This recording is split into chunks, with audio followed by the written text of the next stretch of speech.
Anxiety, the most happening now than ever. Do we know 1 in 3 teen girls and 1 in 5 teen boys are experiencing this? Adults are no more exception.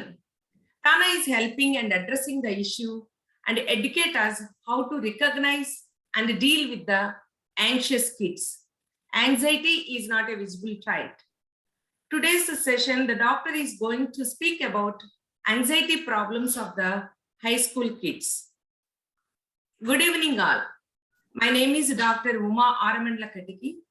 I am TANA National Women's Services Coordinator.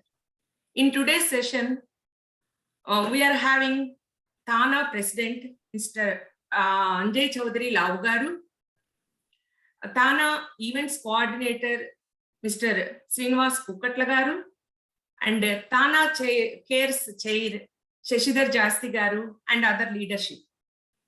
We welcome you all. I request TANA President, Mr. Anjay Chaudhary Lau Garu, to say a few words. Anjay Garu. Thank you, Uma Garu. Can you hear me, Andy? Can you hear me good? Yes, Andy. Okay, thank you. So first of all, a warm welcome to all of you. Good evening. I know this is Friday night. We normally try to spend time with the family, but keeping that in mind, we are all here for a good cause and a noble cause. So I just want to recognize few people. Without their unconditional support, this is not possible. Of course, the women of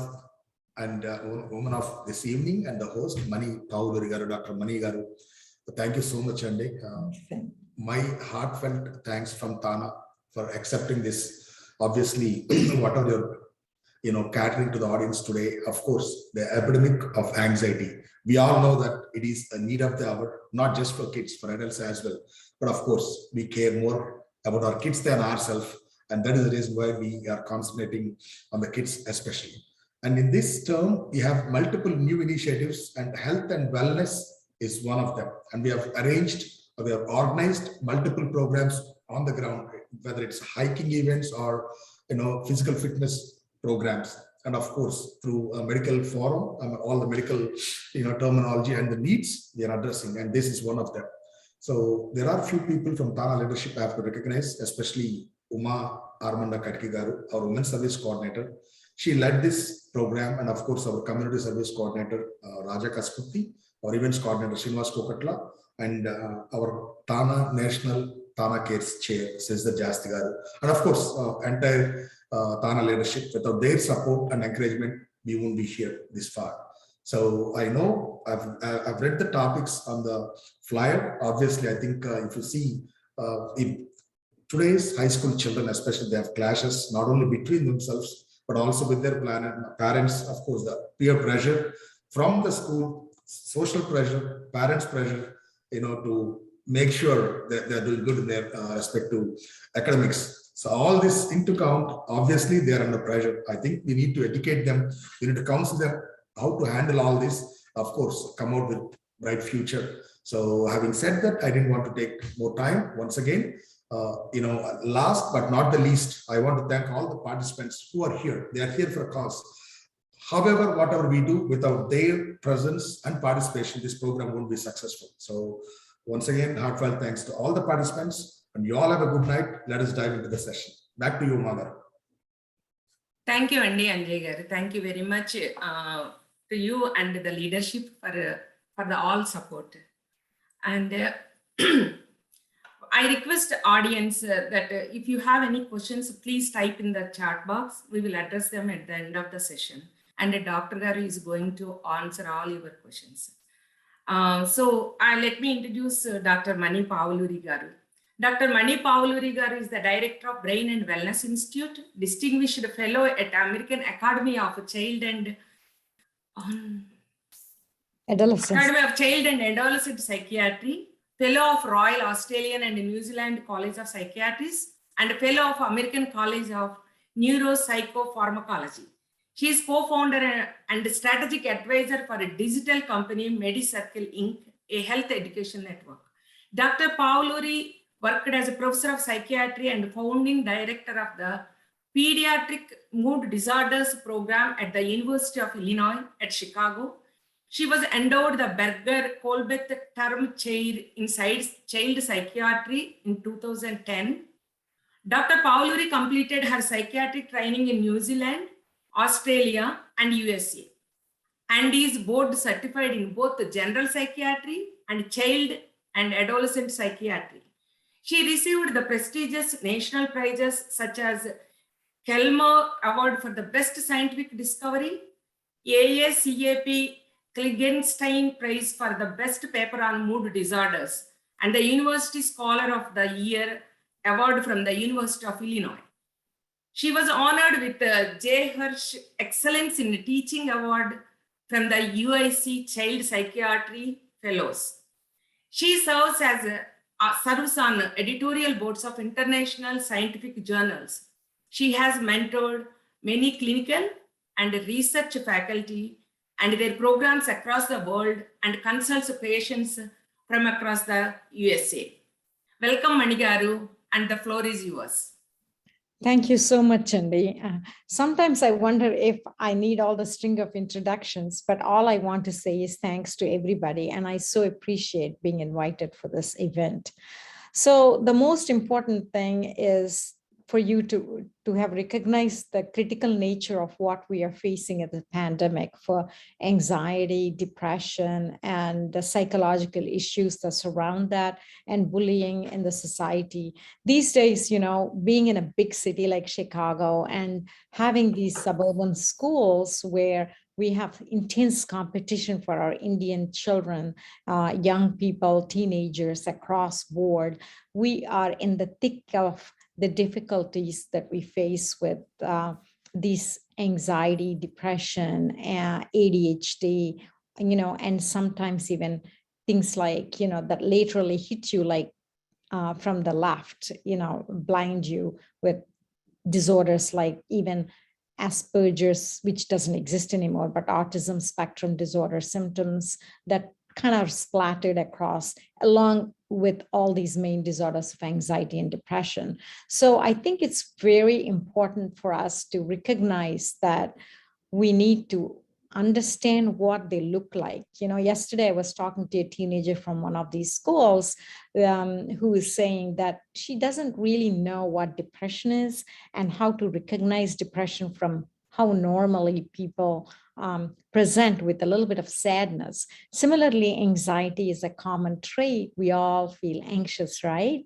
Some anxiety is like a self-protective mechanism that we all need to have at some point in order to moderate our approach or avoidance to something that is conflictual or difficult, right? So to be able to differentiate our anxiety symptoms that are exponentially a disorder that accrue and become bigger and bigger and actually cut across your daily functioning seems to be a big deal that require treatment. Similarly with depression too, when it is overwhelming tidal wave of sad emotions, then we need to address them, right? So when you take depression, the most important things that you would want to think or categorize them as sadness, not enjoying life, feeling anhedonic. That's what it's called. You don't want to participate in events around you.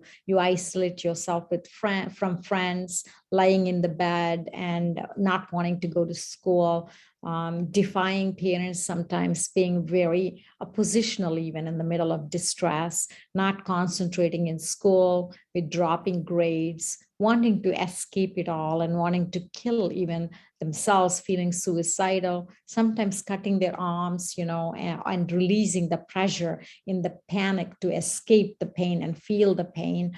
And also, I think there is a sense of, inability to really focus on anything they do functionally. And I think there is an incredible dent in their self-worth, and that low self-esteem really gets in the way of daily functioning, and they do suffer.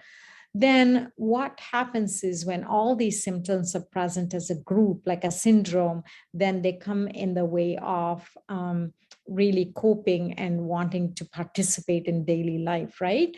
In the same way with anxiety, there is that heart beating faster and there is hyperarousal sometimes, and the tenseness in muscles and constant rumination. So a lot of these high schoolers actually tell me that they're actually having an OCD, but it's really not OCD as much as the fact that they're ruminating, constantly thinking about these thoughts that are crowding in their mind about what future is going to be like, who they'll marry, who they'll, even date, or what it's like to wear clothes that they want to wear when parents don't allow them, and how to relate to people, and comparing themselves with other youngsters who are much more seemingly smarter than them, or they always compare and put themselves down.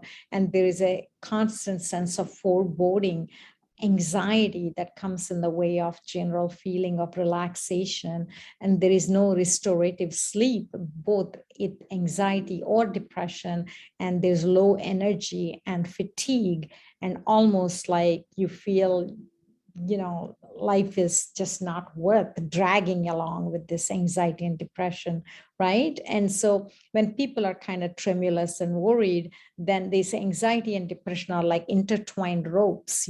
If you have one, you almost always have the other. Almost always have the other. I wouldn't say always, but they're kind of like the best friends, this anxiety and depression. They're hard to treat, but hard to separate or distinguish sometimes. But it really, I tell them that it's immaterial to really separate them, because both of them require similar kind of treatment, addressing with if it's medication, addressing them with antidepressants, and with therapy. It requires some cognitive restructuring and thinking about positive thoughts, and not allowing one to filter only the negative thoughts forward and filter out the positive thoughts. So how do you amplify your positivity? How do you amplify your feeling good? By bringing in all the things that you're actually doing really well, and not look at the world with dark goggles. So a lot of the time, when I ask all these symptoms, I also ask them the timeline when they start, and also the trigger points of when this actually gets worse. The trigger points can be anything. It could be family fighting at home, parents being extremely conservative for all the good reasons, but sometimes people are extreme. And some of our community people come and tell me, even the adult patients that I see now, they tell me how they were forced into eating yogurt rice in school, where others don't appreciate, or they don't appreciate the spice smell and things like that. But I think we as a culture give them the food that we prepare at home sometimes, maybe, but sometimes kids take offense to it, or sometimes take offense to putting excessive oil in the hair. Sometimes people get bullied with some of these kinds of stuff if they have other, problems of, not being able to fit in with extreme conservatism. These kinds of things are really very offensive if I raise that with parents in Indian community. But really, our kids always come and complain about some of these real day-to-day things, to be honest with you. And that, food and clothing, and our views on dating, all these things separate us as a culture from the local American culture. And so our kids are Americans. And so there is that divide of how they're viewed in the society, with what we impose on our children and what they experience around them. And they see that they're a little different. And I do have some kids who actually came from India and trying to integrate here. That's even difficult sometimes. But to be honest with you, children are extremely resilient and extremely powerful and strong in being able to face a lot of adversities. And they can embrace and develop from inner strength that our Indian parents provide, unscrupulously, strong sentiments and love that really shine incredibly. So any amount of negativity that they experience through cultural differences are somewhat moderated and mitigated by the love and warmth that our parents give to the children. I understand that, but that said, that there are these kind of constant triggers, and also in school, the grades and the pressure and stuff. For example, my kids grew up in downtown Chicago. Compared to the schools they went to, the Naperville school is much, much harder, I think, and the people have to take exams or additional layer of preparation in order to be selected for a science Olympiad. You can't just enter science Olympiad in Naperville. Nika Valley, people say, is like one of the toughest schools, like where people kind of excel. And, so to have like that intensity of brightness that, is really incredible in general, and massive amount of IQ there. But this amount of layers that are there to even penetrate a basic science Olympiad tells you how tough this situation is. The grades are very hard to maintain, and a B is frowned upon, obviously. So, I mean, actually, to be honest with you, I also have seen several of these children who have excellent parents who actually do not put pressure on the children.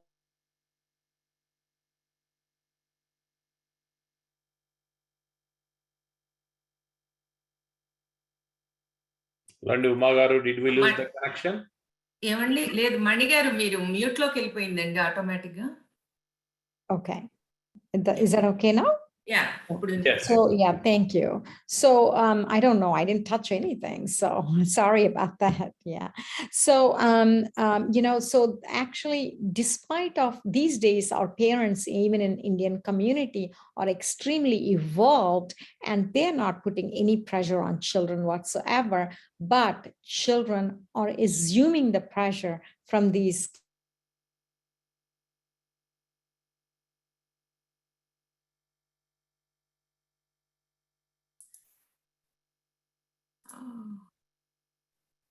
మణి గారు వినపడుతుందండి? We lost your voice and Mani garu. Voice రావట్లేదండి మణి గారు. I think there may be some network issue probably. Uma garu, na మాట వినపడుతుందా మీకు? వినపడుతుందండి, వినపడుతుంది. Okay. Meanwhile, audience andariki, please feel free to post your questions in the chat box. We will address each and every question at the end of the session. మణి గారు మీరు unmute చేసుకోండి. మళ్ళీ కనపడుతున్నారు, మ్యూట్ అయ్యారు మీరు. మ్యూట్ ఇప్పుడు వినపడుతుందండి. ఇప్పుడు వినపడుతుందా? వినపడుతుంది. వినపడుతుందా? Okay. Okay, great. So what I'm trying, just to resume, and sorry for the interference, but what I'm trying to say is there is an incredible amount, our parents in Indian community are extremely dashing, and they understand these days not to put pressure on the children, but the children themselves are putting pressure on themselves, like that they assume, and sometimes they project onto the parents saying that my parents might be pressurizing, or there is unspoken expectation. And parenting is such a nuanced process. Whether you put the pressure or not, there are 100 different ways of showing that somehow you have expectations on your children.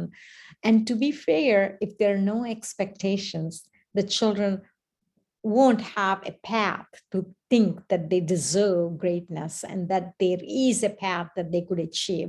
So it's like a double-edged sword, and it's like you can reframe it or frame it in any way you want. You could say, oh, my parents give a beautiful path and they want the best from me and I deserve it and they want the best for me and they care about me and therefore they say that, I could do it. Or you could say, my parents are always pressurizing me that I could do it and you're amazing. So they're putting all the pressure. So you could twist these words in any way you want. But the essence of all of this is to understand that there's a goodwill, and people have to support that there is a good feeling of wanting you to succeed in life, but at your own pace, and take it slow. So the most important thing in moderating all this anxiety and all this depression is by making them recognize that you are on their side and that they could moderate themselves and build them up. You know, a lot of people say, oh, their children are doing really well. They're doing really well. They passed this exam or they got into this, as a way of directly suggesting to the kids. But our kids are super smart and they pick up that you're wanting, comparing and wanting them to do well. But I think it is on our parents to really recognize and lay out the thought process of how you really care about them and build them up in their strengths, believe in them, love them, and give them the support. And if there is such a thing as bullying and social pressure at school, I think while you are expecting your child to manage it themselves, children always say, don't really talk to my principal or don't talk to my teacher. And they're really very reticent sometimes. So, but then I think the parents should really, with or without the knowledge of children, they should really be able to discreetly work with the school system to reduce bullying in these schools and address that. And that proactive addressing is really important, I think, because the kids feel extremely ostracized and very isolated if there is bullying. And that's the worst form of feeling for anyone to be caught up. And that is a source of anxiety and depression, and extreme palpitations and anxiety kicks in to go to school every day. And school refusal and avoidance is part of that. And even poor grades are because of bullying also. So, and in addition to these layers of social structure and bullying or parental pressure and conflict, there are internal family conflicts like parental fighting or sexual abuse. There is physical abuse, there is verbal abuse, and there are all kinds of bad things that go on in the families that are not often spoken out. And I think that the kids need some reprieve to get help in any of these circumstances, I think. And there is a lot of denial and suppression occasionally. I wouldn't say it's very common, but I'm sure that they exist at some level. And also, I think there is a materialistic pressure, and there's a pressure of the competition in various clubs, and all those kinds of things create incredible amount of anxiety. There's a bit of a nausea, there is apprehension, and a general feeling of not doing so well. So the person who can get A could drop to a D in an instant. And I think having a mentorship and support is really important, I think. So I see, I asked one of these young girls who your friends are, can you name them? And she named like 5 Indian girls. And I thought, are there no other kids there? Like, why are you naming 4 or 5? She said, my schools are full of these Indian people. But then there are some schools where our Indian kids go and there's not a single Indian people there, so they feel isolated. So everybody has their own different ways of, different proportions of exposure to various cultures. But I think no matter what they're exposed to, no matter who surrounds them, that internal advocacy, internal empowerment, internal strength that kids bring to interaction with other people and believing in themselves and carrying that resilience in their positive thinking is going to build them up, I think, right? To make them reach that requires some work. And that's where special treatments will come in, I think. So this is the gist of what I want to say. I spoke initially a little bit about recognition of depression, then anxiety, then bullying, and then the common thread and the triggers of all these things, and biological family history that could play into the role of something like this, and drugs and alcohol abuse that kind of overlay sometimes in this modern society. All these things kind of fall into the category of, accumulated stresses that could really create a big of a monster of a problem. So should I pause here? I gave a big, long spiel on all the emotional disorders. So, yeah. Sorry, I think, we can have I have a couple of questions that I received from some people that I can we can address, and then we can continue based on if there are no other questions from other people. So I mean, I know you mentioned the symptoms, but see, sometimes like kids might not, we parents might not be able to identify that they are going through this problem. That's the main problem of having a child with problem, but parents not knowing it. So that or some parents might not be like even though they recognize some problem, they might not want to accept it, basically, because it's mostly Stigmatizing. Yeah, even yeah, for the yeah, yeah. children, they say that somehow I should be able to recognize it and cope with it. When you really think about it, it's a very biological problem. Some of the anxiety and depression, it's not because of just bullying or just comes out of the blue or because of conflict, but genetics and biology itself is there. And when there is stress, then there is, just like how cortisol raises in the body, sometimes there's a lot of stress that kicks into the system, and really it's between the neuronal system that there is low serotonin and you need to give medication, or low dopamine that requires medication. So these are the kinds of things that require addressing. And how do you recognize it? I think good communication, really good communication, Yeah. understanding your children. So simply, I mean, you're touching the same topic, but I want to make sure. So as parents, basically, like, myself, I also have a high school daughter. Okay. So I want to know, like, what can I do? Is there some kind of test or, something that I can do, or, observation, like that? I think So so. to Yeah, just like identify, yeah, I think, are they really enjoying the friends? Are the grades good? Are they talking to you enough, at least? Are they dressing really well? Are they going to school? Do they smile? And did anything change from before to now? Those are good enough, right? And when you go on holidays or you go on a parties, do they talk to other people? Yeah. So those are the kinds of things. And I think you can actively ask them, how are you feeling, Nana? And, just generally talking to them. And I think that most parents are nuanced to know their children, though. I give them the credit mostly, more often than not.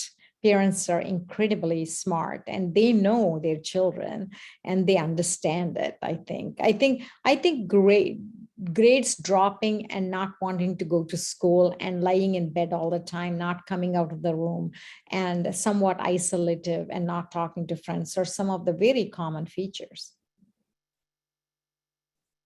Got you. Thank you. And another question is, like, if we know a kid has some anxiety problem or depression problem, basically, how to deal with it, basically? I mean, because we are not doctors, basically. So if we know like that the kid is struggling with that, how do we deal with them? How do we, is there are there any precautions to take while talking to them, or communicating with them, or anything?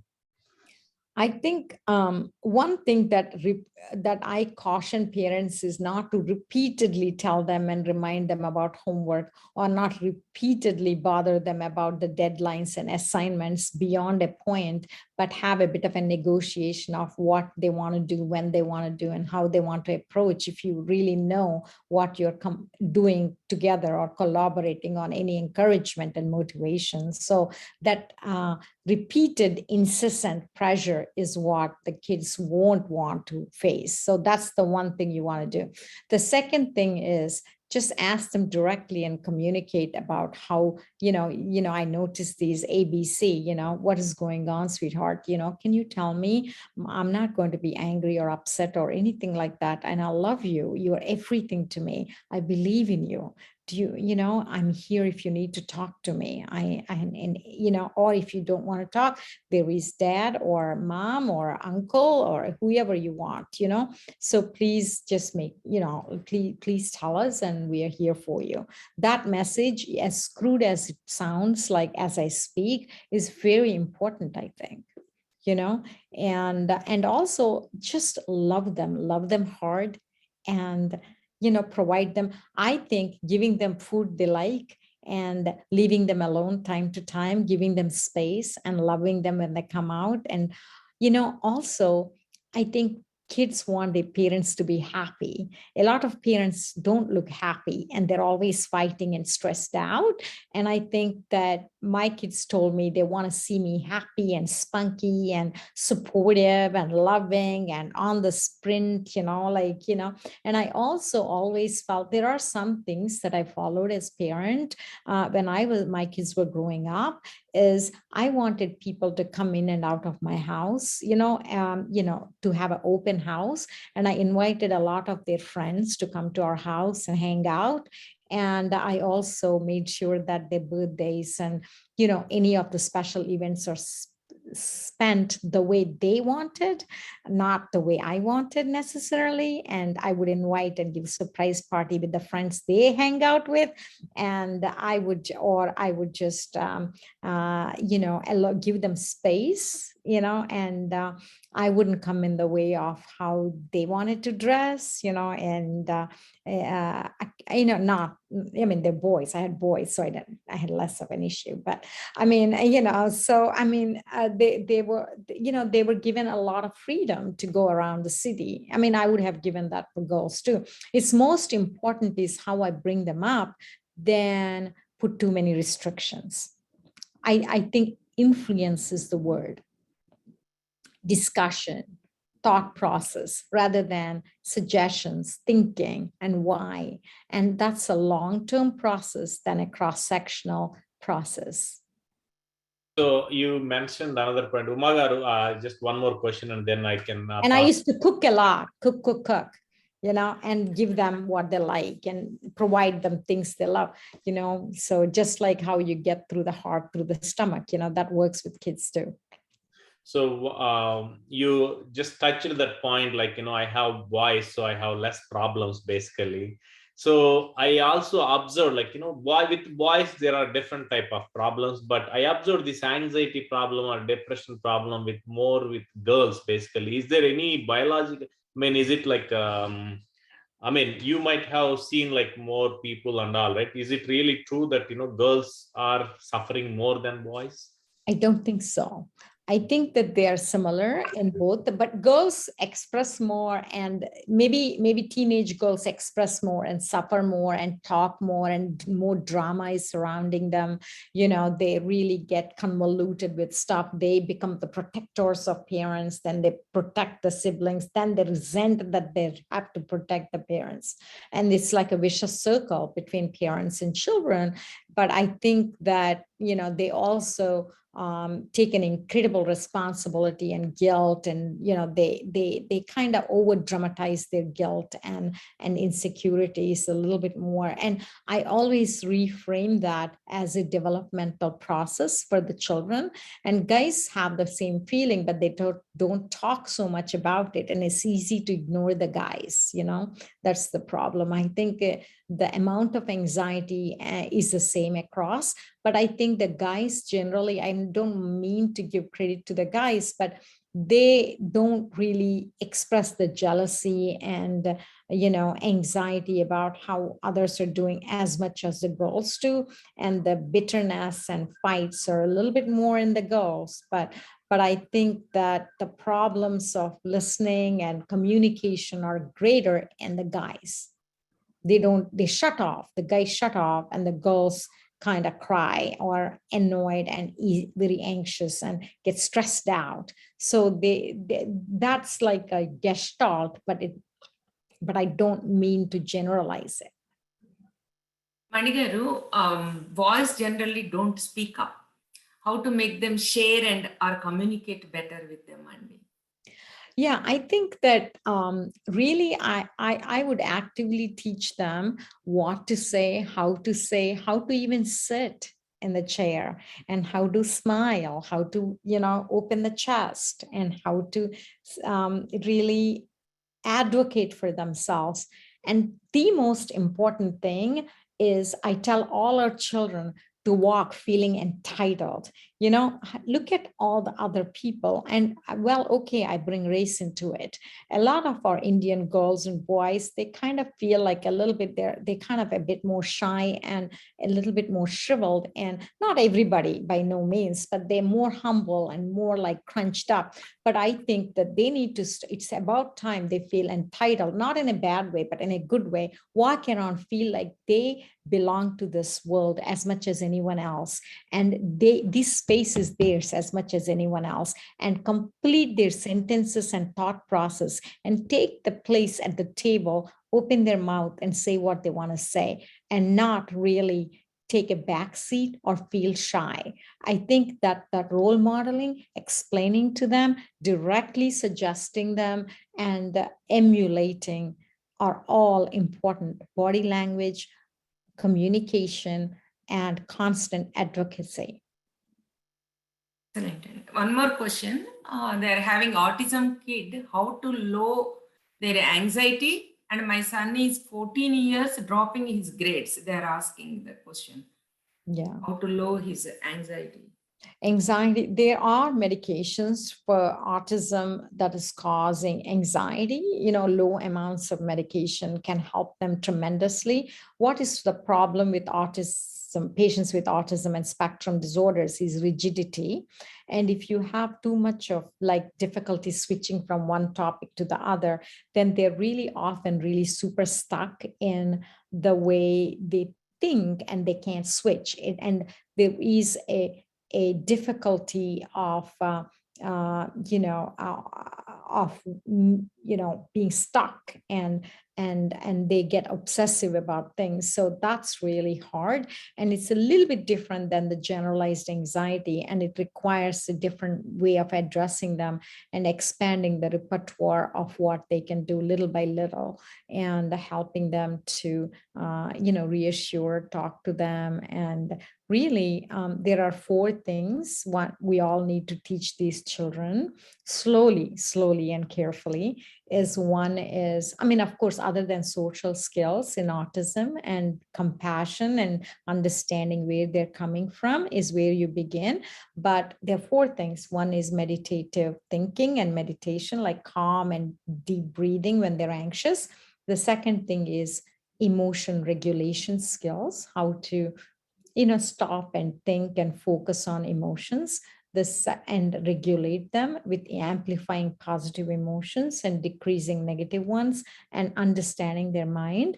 And the third one is distress tolerance. This is part of dialectic therapy, by the way, meditation and mindfulness, actually breathing and start thinking in the moment, and mindfulness and emotion regulation. And distress tolerance is where you restructure negative emotions, but you also are trying to switch into something really doing an action that is going to bring joy to yourself, calling people that are supportive to you, and being in good company, all those kinds of stuff. And also the fourth one is interpersonally, they need to learn how to negotiate with people smoothly without throwing tantrums. And how do you act smooth with people? How do you maintain poise? So those are the kinds of things that you want to gently, gingerly teach children.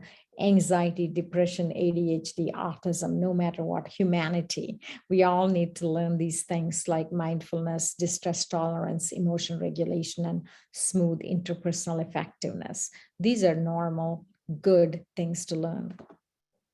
And one more question, Andy. How to deal with kids lying to parents for small things, even though parents are very friendly and giving all the freedom? Confused and hard to understand what is going on.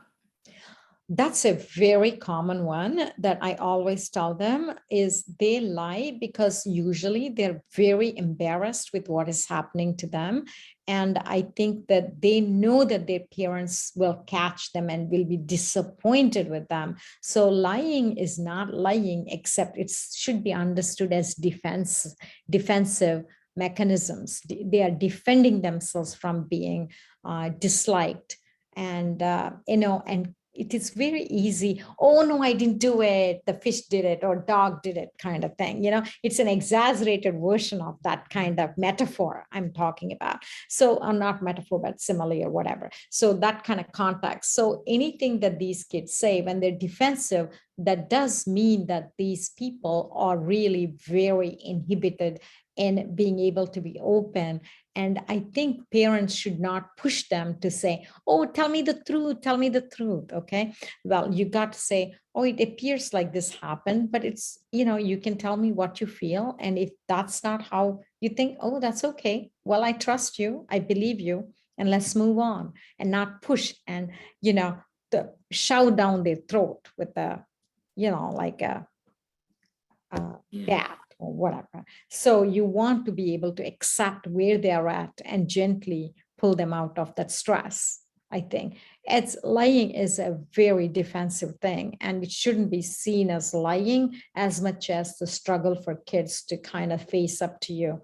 And honesty, integrity, and understanding, they're all very good, and you can take a moral high ground on all of these things, but the kids are really suffering, and it's to do with self-esteem and also pressure. Parents think they're friendly, but a lot of the time the parents are very definitive in the way they think, and kids are very respectful of parents too, so they shy away from saying the truth. So I would not push, and I would gently stop there and negotiate and or explain or tell the fact or move on. Okay, thank you, Andy. One more question. Nowadays, teenagers feel that they know more than parents, Googling every other topic and believing and arguing. How to handle this situation by explaining elders also knowledgeable? I think that elders are knowledgeable, but I think the knowledgeable elder, the fact is the parents need to understand the beauty of the teenagers arguing away all these things. And I think that back in the day, our grandparents and grandmothers, of course, they got automatic respect. I understand it. But I think that there obviously is a truth at one level that they're talking. There's always something beautiful with what they're talking about, right? So I would be amused by these children, listen to them, show affection, listen, and not judge. These are the three words I will tell the parents to do. It's the children that are growing, and there's nothing for parents to prove. Okay, thank you. And one more question. How can we recognize our kids are facing anxiety? How should we initiate the conversation to understand it? Well, I think asking directly is a wonderful way. Communication is important, right? Really, knowing that the parents recognize your anxiety is an amazing thing. I think, sometimes kids inhibit and they say, I'm fine, just shut up. They would say, or shut the door on you, and they don't want to talk to you about it. So, I think that you don't want to push them, but at the same time say that you are there. And if you're anxious or worried, you're there to help, or you'll get help for them, and you believe in them and love them. That's it. That's where it ends. Don't make it too complicated. Thank you, Andy. And Srinivas garu inka another questions? Yeah, just one question, Andy. So just like physical tests and all, right? Are there any tests that you recommend, like every child, okay, that we need to take the children to check for this anxiety and stress? Right, And right. if yes, what is the best age for boys and girls? Because boys and girls, they have different Right, right. patterns or whatever, right? Biological. Right. They are generally, Indy, all the kids have, there is a teenage and middle-age scales that are available for anxiety and depression. Rating scales, you could do those. They're called SCARED is one scale, and PARS, pediatric anxiety rating scale called PARS, and SCARED is social anxiety and SCARED relate. I think it's Boris Bermeher scale. They're just right here. There are several rating scales that are available for anxiety, and there is Screen for Children and Anxiety Related Disorders. That's the child version is available. And then there is a parent version is available. It is called Screen for Child Anxiety Related Disorders, called SCARED. That's by Boris Birmeher in Pittsburgh has developed that. And the other one is, there is also a SCARED Parent. And these are available for use for children. And for depression, there are also rating scales called Child Depression Rating Scales. And there is also Beck's Depression Inventory. So there are several things like that that are available. And bipolar disorder, I developed Child Mania Rating Scale, actually, which is the main one that's used for mania. So all these things are available for kids that are happily provided by me. If anybody wants, I'm happy to help them. Yeah, through Umagaru, I can produce, and make them available. And so that's basically it, and there are also ADHD rating scales. And we could give and help whatever people need. But most important thing than rating scales is to really go see your doctor, which is fine, I think, if it's extreme. And if you have a good person who can keep things in perspective and not make mountains out of molehills, and really help you to build you and bring the parents and children together, then separate and create more anxiety for divisions and misunderstandings, then that would be good too. A couple of questions. So can our, are you offering any like virtual, consultations or anything? And can any of our parents can reach out to you for help if they need? And that's the first question. I want to just ask you a couple of questions and then you can address.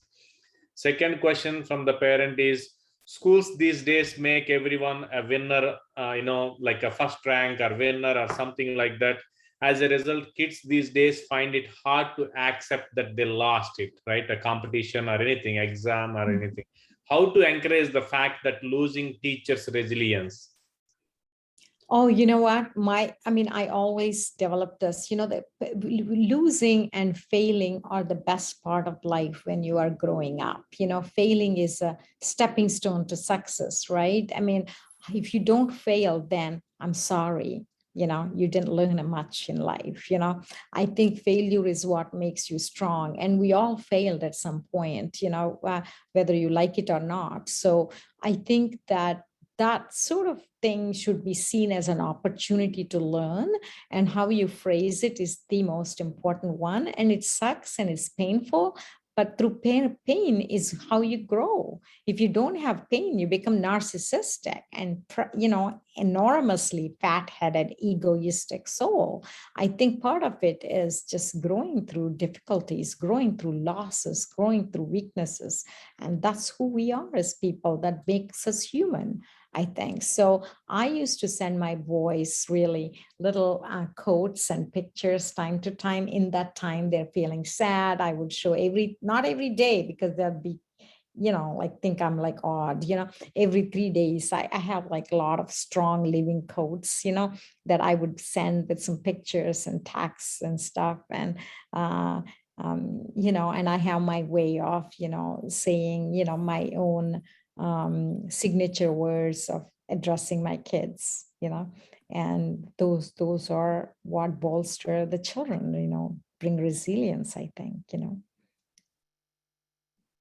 The second part is like, are you still like, practicing, and can our parents reach out to you for consultation if they need?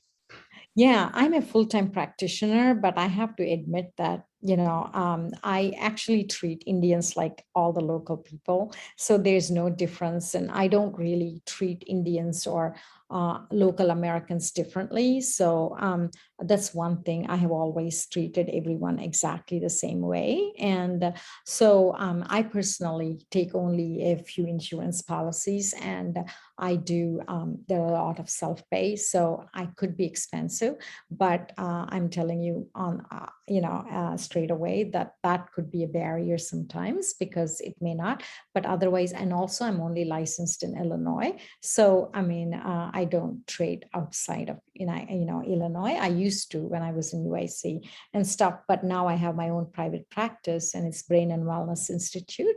Brain and Wellness Institute is what you could Google and see. And that's where it's mostly virtual sessions now in Illinois, and I could see patients because of COVID, it's been telepsychiatry. And so, yes, I have treated many people in the past, and of course, our Indians, one thing I have to tell you this though, they don't believe in psychiatry, and they are the hardest parents to treat, and they don't want to come for many sessions, and they make it more complicated than it should be. They ask thousands of questions, and they don't really trust that your simple thing is, I got you and I got your back. I'm not going to make it worse than what it is. And I'm a mother. I brought up kids and I know what it is, but they just don't really take it. They just squeeze the problem into harder problem, or they avoid it, or they argue your way out of it, and that bothers me a little bit. And when I see Indian parents, I actually get scared, to be honest with you. My affection is towards them, but treating is not easy. First, you need to treat the parents and then the child. I don't know. I don't feel that way. Everyone has their eagerness and worry and protection.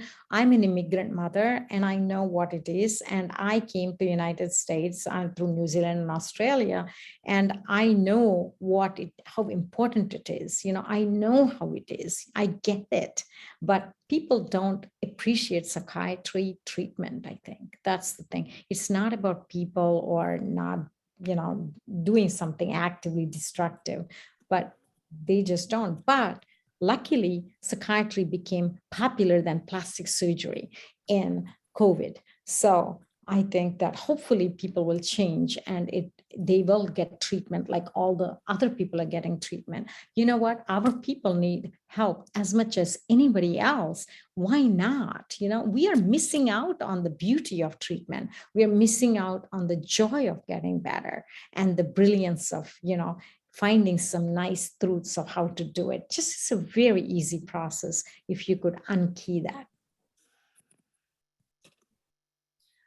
Manigaru, somebody is asking about autoimmune disease in children. What is it? Yeah. Autoimmune diseases could be many, kada. Any irritable bowel syndrome, Crohn's disease, psoriasis, eczemas, and any amount of cortisol increase causing lots of problems like arthritis. Autoimmune diseases are nothing but stress. Parallel stress is present, and there's high cortisol, and there is a lot of activity. So I actually say that when people exercise every day, that is the best to improve autoimmune function in general, and it's more for longevity than losing weight. So healthy living is what I focus, and also eating all the colored food like rainbow foods, and at a basic level for autoimmune disease or any health, I would suggest eating ton of colored foods, eat less of rice and more of like blueberries and things like that, which are very healthy, and lots of exercise, whichever form that your kid would participate. And of course, see a doctor for whatever the problem is. Yeah, and Manigaru, can you please share your clinic's number? So many people are asking. So that Sure. 312-690-6090. 609. Can you please repeat again? 312 690 6090. Okay. 10312 690 6090. Okay. I will type it in the chat box so that Oh, everybody yeah. can get that number. How to teach, one more question, Andy, last question. Mhm. How to teach our children of immigrant parents who struggle with the two cultures, as you said, entitlement and advocacy. I have two wonderful children who I think would blossom more if only they belonged. We also live in community with not many children who look like them, not Indian. Right. Oh, okay. Well, and I will tell you exactly because I live in Gold Coast and my kids went to total white school, Latin school. And one of them, like, because it's very difficult, I think, in those kinds of schools, and I feel that they felt that my son is the first middle school president from Indian origin in Latin school, which is the whitest school that in Chicago. But it's changed since then, and things are becoming better and better at these schools. But I have to say that although my kids seemingly did not suffer, I think racism is everywhere, I think, in these schools. And I think that even though you have a ton of Indian children, they all say, oh, all the Indian children are together. Or if they have less, and they're not exposed to the society as much outside of that schools, or if you have all white, then your kid is only one colored person that's there. So there are all kinds of, you can reframe any problem in a difficult way or a simple way. It really depends on the kid and the society. And I think that person where everybody is white, blah, blah, blah, I think that we as parents should really remove the filters. I'm sorry to say this, but I may be in the minority in this, but I feel I treat personally as an adult all the people around me as Indians. I don't have any difference in how I treat the white people around me as any different than what I would treat Indians, and they treat the same way to me. So it depends also on us as parents to invite these people into our homes or we into their homes, and I think open up our doors and hearts to other cultures and not really stick with only Indians. And that's when our kids will know they're part of the society here. And my kids learned to network very early on. And I think that's one of the keys that I would open for the kids, I think. I'm not saying exclusively go and rub your hands and shoulders with only those local other people, but I'm talking about everybody. We need everybody. Indians Thank you, Andy. and non-Indians, I should say. We're all locals too, for that matter. But I'm just using it in the loose sense of explanation.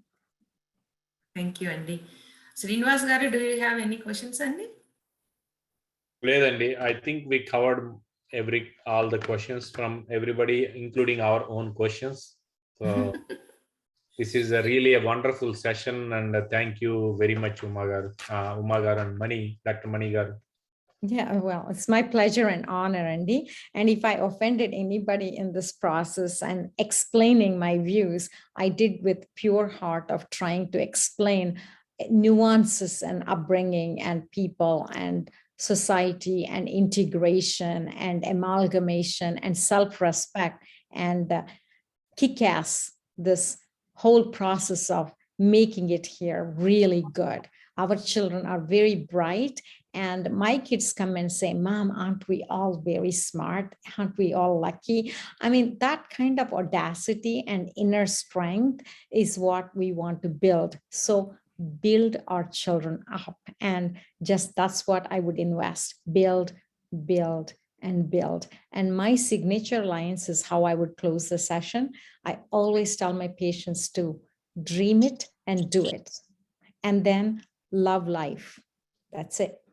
Take care. Excellent, Andy. Excellent, Andy. Thank you, Mani garu, for your time. Really appreciate it, Andy. Thank you so much, Mani garu. You're most welcome. Love it. Thank you. Bye-bye. Okay అండి. So can we wrap it Srinivas garu? Yeah, close it. And yeah, yeah. closing statement. Thank you అండి.